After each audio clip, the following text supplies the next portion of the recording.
एक नगर में एक लोभी इंसान रहता था, जिसके पास अपार धन होने के बाद भी उसका लोभ नहीं जाता था।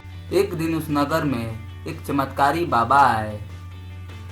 उनके बारे में जब उस लोभी इंसान को पता चला तो वो अपने आप को रोक नहीं पाया उनके पास जाने से, और जाकर बोला, प्रणाम बाबा जी, कृपा करके आप मेरे घर पर चलेंगे। आपने हमारे गांव में आकर बहुत लोगों का भला किया है। कृपा करके मुझे भी आपकी सेवा करने का मौका दें। ठीक है। उसके बाद बाबा लालची आदमी के साथ घर चले गए। घर पहुंचकर लोभी इंसान ने बाबा की इच्छा सेवा की। बाबा ने लोभी इंसान से खुश होकर के उसे 4 दीपक दिए और कहा, पुत्र, जब भी तुम्हें धन की आवश्यकता हो तो पहला दीपक जला लेना और पूर्व दिशा में चलते जाना। जहाँ दीपक बुझ गया उस जगह की जमीन खोद लेना, वहाँ तुम्हें धन की प्राप्ति होगी। उसके उपरांत पुनः तुम्हें धन की आवश्यकता हुई तो दूसरा दीपक जला लेना, जिसे लेकर पश्चिम दिशा में तब तक चलते जाना जब तक वह बुझ न जाए। उस स्थान से जमीन में गड़ी अपार धन संपदा तुम्हें प्राप्त होगी। धन की तुम्हारी आवश्यकता तब भी पूरी ना हो तो तीसरा दीपक जला लेना और दक्षिण दिशा में चलते जाना। जहाँ दीपक बुझे वहाँ की जमीन खोदकर वहाँ का धन प्राप्त कर लेना। अंत में तुम्हारे पास एक दीपक और एक दिशा शेष रहेगी, किंतु तुम्हें न उस दीपक को जलाना है न ही उस दिशा में जाना है। इतना कह करके लोभी इंसान के घर और नगर से प्रस्थान कर गए। आज से मैं बहुत ज्यादा धनवान व्यक्ति बन जाऊंगा। मुझे अभी जल्दी से एक दिया जला लेना चाहिए। लोभी इंसान संत के जाते ही पहला दीपक जला लेता है और पूर्व की तरफ चल पड़ता है। कुछ देर जाते ही जंगल में जाकर के दीपक, यह दिया बुझ गया, इसका मतलब यही कुछ मिलेगा। लोभी इंसान ने वहां पे खुदाई करने लगा। खुदाई करते हुए वहां सोने का कलश मिला, जिसे देख करके लोभी इंसान बोलता है, क्यों ना मैं पहले दूसरी दिशाओं का धन प्राप्त कर लेता हूँ, फिर यहाँ का धन ले जाऊंगा। लोभी इंसान ने वहीं वो कलश को झाड़ियों में छुपा करके दूसरा दीपक जला करके पश्चिम दिशा की ओर चल पड़ा। एक सुनसान स्थान पर दूसरा दीपक बुझ गया। लोभी इंसान ने वहां की जमीन खोदी, जहां उसे एक सोने से भरा हुआ संदूक मिला। लोभी इंसान ने वो संदूक वहीं छोड़ दिया और उसने अब तीसरा दीपक जलाया और दक्षिण दिशा की ओर चल पड़ा। वह दीपक एक पेड़ के नीचे जाकर के बुझ गया। वहां पे उसे एक घड़ा मिला जो सोने चांदी से भरा हुआ था।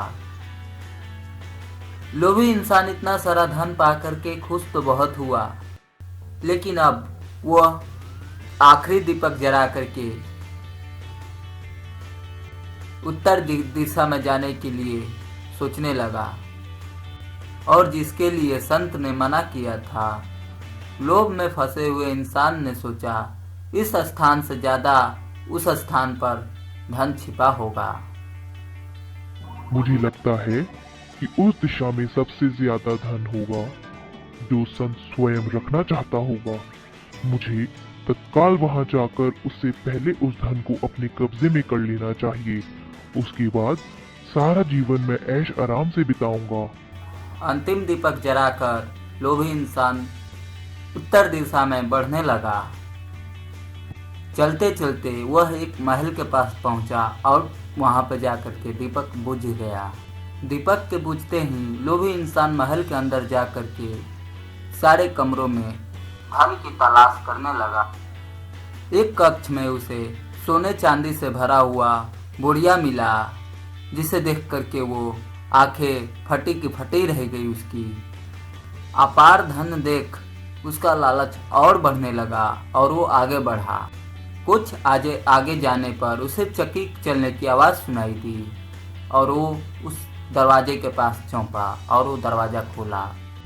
उस कमरे में एक बूढ़ा आदमी उसे चक्की चलाते हुए मिला। उस लोभी इंसान ने उस बूढ़े आदमी से पूछा, आप कौन है बाबा? यहाँ कैसे पहुँचे बाबा? क्या थोड़ी देर तुम चक्की चलाओगे? मैं जरा सांस ले लूं, फिर तुम्हें पूरी बात बताता हूँ कि मैं यहाँ कैसे पहुँचा और मुझे यहाँ क्या मिला। लोभी व्यक्ति ने सोचा, बूढ़े इंसान से पता चल जाएगी कि इस महल में धन कहाँ कहाँ छिपा हुआ है। और वो आगे बढ़ा और वो जाकर चक्की चलाने लगा। और इधर बूढ़े व्यक्ति ने साइड हटकर हंसने लगा। बूढ़े व्यक्ति को हंसते हुए देख करके लोभी ऐसे क्यों हंस रहे हो? यह कहकर वह चक्की बंद करने लगा। अरे अरे, चक्की बंद मत करना। अब से ये महल तेरा है, इस पर अब तेरा अधिकार है और साथ ही इस चक्की पर भी। यह चक्की तुम्हें अब हर समय चलाते रहनी है, क्योंकि चक्की बंद होते ही ये महल ढह जाएगा और तू इसमें दबकर मर जाएगा। गहरी सांस लेकर के वृद्ध व्यक्ति आगे बोला, संत की बात ना मानकर मैं भी लोभवश आखिरी दीपक जलाकर इस महल में पहुंच गया था। तब से यहाँ चक्की चला रहा हूँ। मेरी पूरी जवानी चक्की चलाते चलाते निकल गई। इतना कहकर वृद्ध व्यक्ति जाने लगा। लोभी व्यक्ति पीछे से चिल्ला, जाते जाते ये बताते जाओ कि इस चक्की से छुटकारा कैसे मिलेगा। जब तक मेरे और तुम्हारे जैसा कोई व्यक्ति लोभ में अंधा होकर यहाँ नहीं आएगा, तुम्हें इस चक्की से छुटकारा नहीं मिलेगा। इतना कहकर वृद्ध व्यक्ति वहां से चला गया और लालची व्यक्ति खुद को गोजने लगा। तो सीख, लालच बुरी बला है। तो बच्चों, लालच कभी मत करना।